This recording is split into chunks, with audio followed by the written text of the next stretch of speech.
पहला पेच वाला बकिया छट गया हरा तू कबर हिलन गई है रावण दूजा पेच वाला नजर चली रौला हर गया है रावण तीजा पेच वाला सतर विराट बकिया छट गया है चौथा पेच वाला नबिया दी सब दी सब से लग गई है देख मेरे पास देख के रोवे और आखिरी बात केड़ी हालत में बदाए सुनाए ना रावण लेता तो हनक वलावन लगा जलता तो हनक वलाई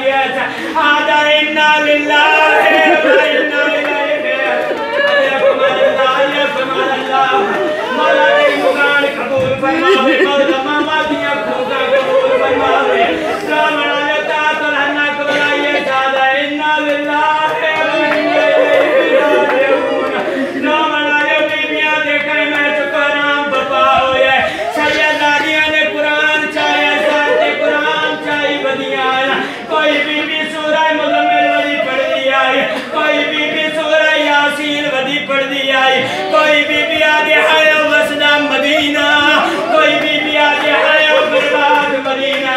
रावण आयो दसे दपिया जो हुसैन अकबर को सवार कीने की जाए घोड़े के करीब घिरना है आदा अकबर मिन्नत ला घोड़े से सवार थिया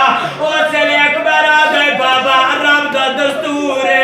हो पियो ज़ईफ होवे पोते जलाल होवे जवान पोते ज़ईफ पियो नु सवार करे बाबा